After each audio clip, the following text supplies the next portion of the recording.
حضور علیہ الصلوۃ والسلام کے وصال کے فوراً بعد منافقین نے بہت باریک چال چلی، مسلمانوں کی صفوں میں گھس گئے۔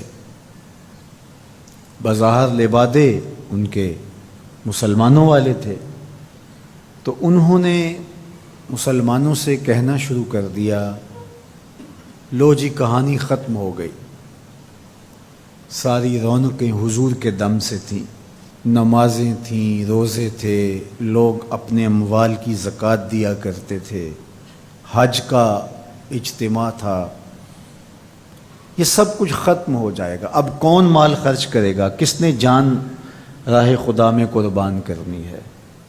کوئی سحر کے وقت اٹھ کے کیوں مسجد میں آئے گا؟ بظاہر لگتا تھا کہ یہ بڑی ہمدردی اور دلجوئی سے حقیقت حال کو بیان کر رہے ہیں، لیکن اس کے اندر چھپا ہوا ظاہر تھا۔ جو نئے قبائل اسلام لائے تھے، یہ خبر جب ادھر پہنچی تو انہوں نے ارتداد کا رستہ اختیار کر لیا۔ بہت سارے قبیلے، آپ پڑھیں تاریخ، مرتد ہو گئے، کسی نے زکوٰۃ دینے سے انکار کر دیا، مسیلمہ کذاب نے اپنی جھوٹی نبوت کا دعویٰ کھڑا کر دیا۔ حضرت صدیق اکبر کا دل زخمی ہے، کلیجہ زخمی ہے، لیکن اب اس صورتحال کا جب آپ نے مشاہدہ کیا تو آپ آگے بڑھے اور ایک اونچے ٹیلے پہ کھڑے ہوئے لوگوں کو اشارہ کیا۔ لوگوں نے جناب ابو بکر رضی اللہ تعالیٰ عنہ کو دیکھا تو ادھر لپک کے آ گئے، تو حضرت ابو بکر صدیق رضی اللہ تعالیٰ عنہ نے مختصر خطاب کرتے ہوئے آپ نے کہا، لوگوں مجھے ایک بات بتاؤ، تم اللہ کی عبادت کرتے تھے کہ رسول اللہ کی عبادت کرتے تھے؟ لوگوں نے کہا کہ ہم اللہ کی عبادت کرتے تھے۔ تو کہا کہ اگر تو تم رسول اللہ کی عبادت کرتے تھے تو حضور وصال کر گئے، اور اگر تم اللہ کی عبادت کرتے تھے تو وہ آج بھی حی ہے، لا یموت ہے، اسے موت ہے ہی نہیں۔ پھر کہا، جس دین کے لیے میرے اور آپ کے آقا و مولا نے اپنی ساری زندگی لگا دی، کیا حضور کے وصال کر جانے کے بعد تم اس دین کو چھوڑ دو گے؟ تو لوگوں نے کہا، کیوں چھوڑیں گے؟ تو کہا، پھر اٹھو اور دین کا جھنڈا لے کے پوری دنیا پہ چھا جاؤ۔ تو آپ نے لوگوں کو سنبھالا۔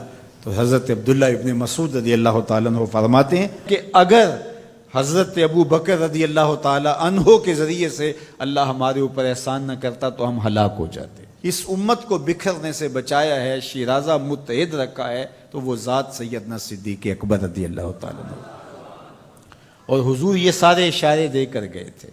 ایک خاتون آئی، کوئی کام تھا اس کو، اس نے کہا، تو حضور نے فرمایا پھر آنا۔ تو اس نے کہا کہ اگر میں پھر آؤں تو آپ نہ ہوں، اس کی مراد یہ تھی کہ آپ وصال کر گئے ہوں۔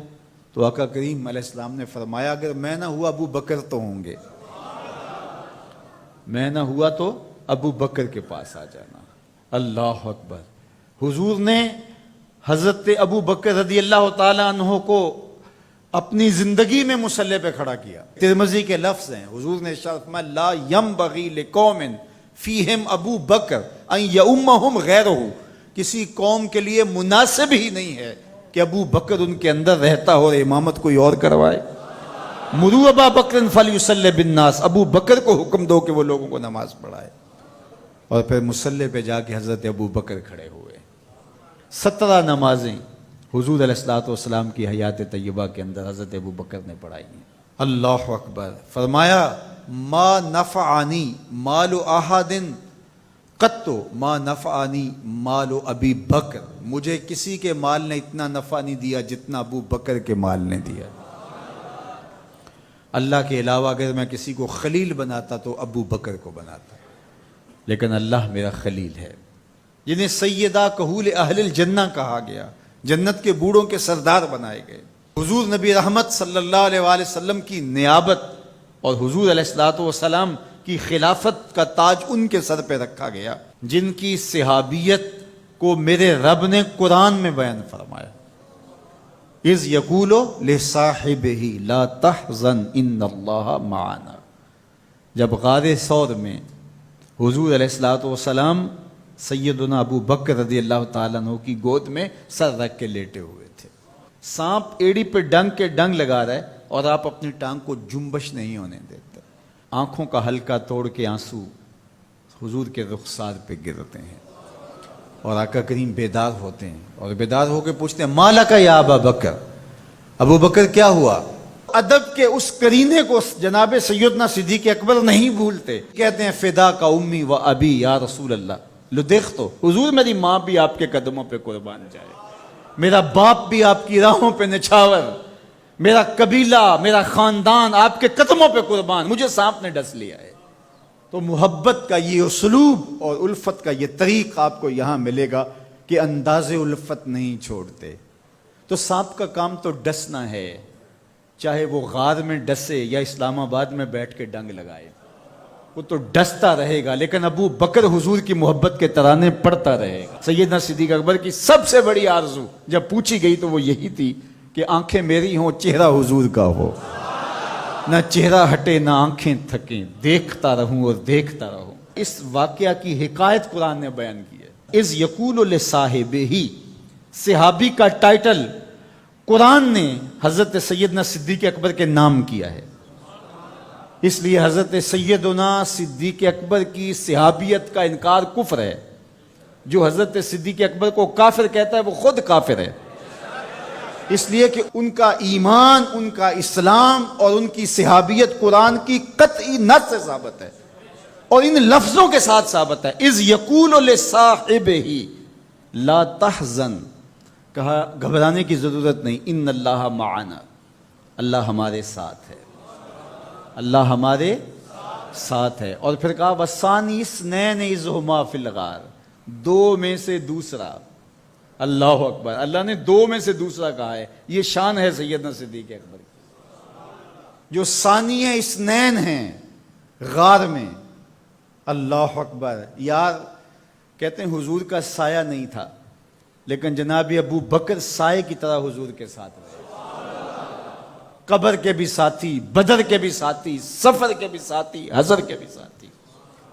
تو حضرت صدیق اکبر رضی اللہ تعالیٰ عنہ کی صحابیت قطعی نص سے ثابت ہے، اور سیدنا صدیق اکبر رضی اللہ تعالیٰ عنہ حضور علیہ الصلوۃ والسلام کے خسر ہیں، حضور کی بیٹی سیدہ عائشہ ام المومنین۔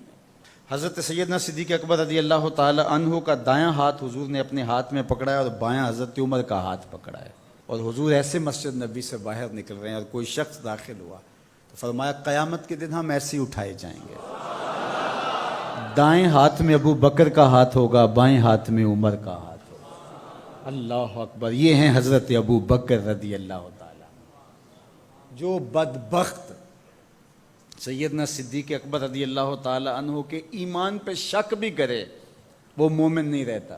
یہ وقت بھی آنا تھا ہمارے اوپر کہ پاکستان کے دارالحکومت میں کھڑے ہو کر کے سیدنا صدیق اکبر رضی اللہ تعالیٰ عنہ کے بارے میں ایسے نازیبہ کلمات کہے جانے تھے، استغفر اللہ، العیاذ باللہ۔ حضور علیہ الصلوۃ والسلام نے ارشاد فرمایا اذا رأیتم الذین یسبون صحابی فقولوا لعنۃ اللہ علی شرکم، عبداللہ ابن عمر سے روایت ہے، حضور نے فرمایا اگر تم کچھ لوگوں کو دیکھو کہ میرے اصحاب کو گالی دیتے ہیں اور تم کہو تمہاری شر پہ اللہ کی لعنت ہو، یہ حضور نے حکم دیا ہے کہ یہ اس کے جواب میں کہو۔ اور ایک حدیث کے لفظ ہیں، حضور علیہ السلام نے ارشاد فرمایا من سب اصحابی فعلیہ لعنت اللہ والملائکۃ والناس اجمعین، جو میرے اصحاب کو گالی دے اس پر اللہ کی بھی لعنت، فرشتوں کی بھی لعنت اور تمام مخلوقات کی بھی لعنت۔ تو یہ ملعون جو حضرت سیدنا صدیق اکبر اور دیگر اصحاب کو بھونکتے ہیں اور ان کے بارے میں نازیبہ کلمات کہتے ہیں، ان کی شر سے اس ملک کو پاک کرنا چاہیے۔ چنگاری جب بھڑکائی جاتی ہے تو پھر پورے شہر جل جاتے ہیں۔ 7-8 سال قبل کی کہانی ہمیں یاد ہے کہ کیا دردناک لمحات ہوتے تھے، روزانہ لاشیں اٹھانی پڑتی تھی، وہ ایسے ہی ناعاقبت اندیش لوگوں کی وجہ سے ہوا۔ اگر اداروں نے اس میں تساہل برتا، سستی سے کام لیا، یا کسی شخص کی خوشنودی کے لیے انہوں نے پسو پیش کیا تو یا معاملے کو گول مول کرنا چاہا تو حالات کنٹرول میں نہیں رہیں گے۔ یہ بھڑکائی ہوئی آگ ملک کو خاکستر بنا سکتی ہے۔ اللہ میرے وطن کی حفاظت فرمائے۔ یہ ملک قربانیوں سے حاصل کیا گیا ہے، اور اس کے امن کو بحال کرنے کے لیے ہمارے اداروں نے بہت محنت کی ہے، بہت لوگوں نے قربانیاں دی ہیں۔ تو ایسے ناہنجار لوگوں، ایسے بدبخت لوگوں کو فوراً قانون اپنی گرفت میں لے، اور ایسے بد زبانوں کو لگام دینی چاہیے کہ جو اصحاب رسول کو بھونکتے ہیں اور اتنے سخت جملے کہتے ہیں۔ معاذ اللہ سیدنا صدیق اکبر کو کافر کہا جائے گا؟ جو صدیق میرے نبی کے دل کا چین ہے، جو اسلام کی بہار ہے۔ عبداللہ ابن مسعود فرماتے ہیں ہم بچے ہی ابو بکر کی وجہ سے تھے، ورنہ ہلاک ہو جاتے۔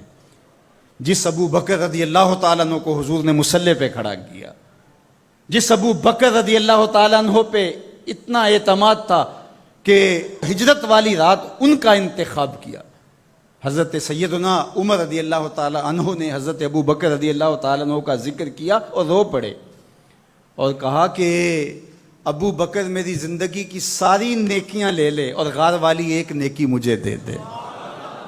اور پھر کہا کرتے تھے کہ کاش کہ میں ابو بکر کے سینے کا بال ہوتا۔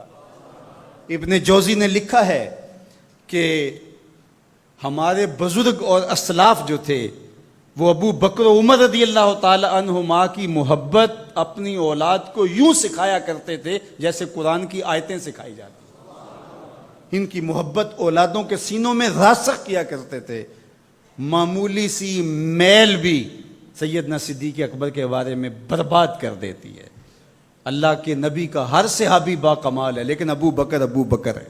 جے شک ہووی تے چل مدینے، جے شک ہووی تے چل مدینے، آ ویخ لے جوڑ مزاراں دا، بن یار نبی دیاں یاراں دا۔ تو ان سے ہماری محبت کا رشتہ استوار ہے۔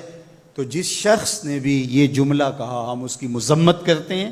مذمت تو لفظ بہت چھوٹا ہے، اس کو قرار واقع سزا دیجئے۔ وہ بدترین انسان ہے روئے زمین پہ، اور اس سے کوئی روح رعایت نہ رکھی جائے تاکہ آئندہ ایسے راستے بند ہو۔ اداروں کو اس پر فی الفور نوٹس لینا چاہیے قبل اس سے کہ حالات ہاتھ سے باہر نکل جائیں اور بے قابو ہو جائیں۔ اللہ ہم سب کو اپنی رحمتوں کے حصار میں رکھے۔